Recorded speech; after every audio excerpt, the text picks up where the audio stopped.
President Donald Trump appears headed for an embarrassing reprimand from members of his own party on Thursday, when the Senate is to vote on a resolution disapproving of his declaration of emergency over the border.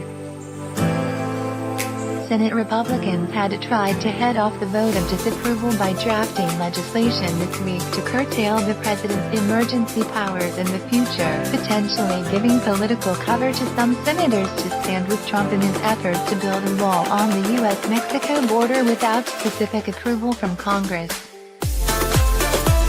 But Trump rejected those efforts Wednesday afternoon, telling GOP senators he could not support a bill proposed by Senator Mike Lee, Utah, that would have amended the National Emergencies Act to automatically end presidential emergency declarations after 30 days unless Congress votes to extend the emergency. We tried to cut a deal. The president didn't appear interested, Lee told the reporter on Wednesday. He announced later that he would be voting for the resolution to terminate the declaration.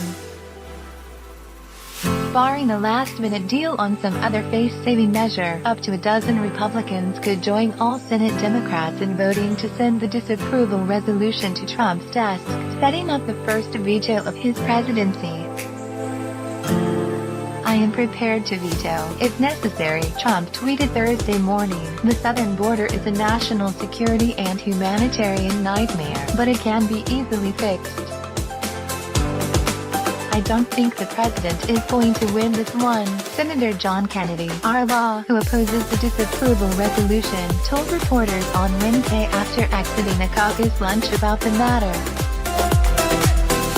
4 other Republican senators have publicly expressed reservations about the emergency declaration, worried that a Democratic president could someday point to Trump's action to justify declarations of their own on matters the GOP opposes. Their concerns are shared by others privately in the party.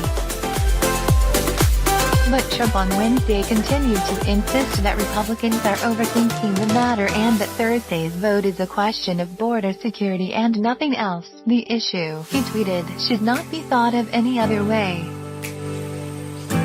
Thursday's vote could mark the second time this week that members of Trump's party have rebuked him on Capitol Hill. The Senate voted Wednesday to end U.S. support for the Saudi Arabian-led coalition fighting in Yemen, a resolution that the White House has threatened to veto. Senator Rand Paul, a Trump ally who has signaled that he opposes the president on both the declaration and the war in Yemen, said it's good for the country that lawmakers are taking steps to reassert Congress' constitutional powers of the purse and the power to declare war.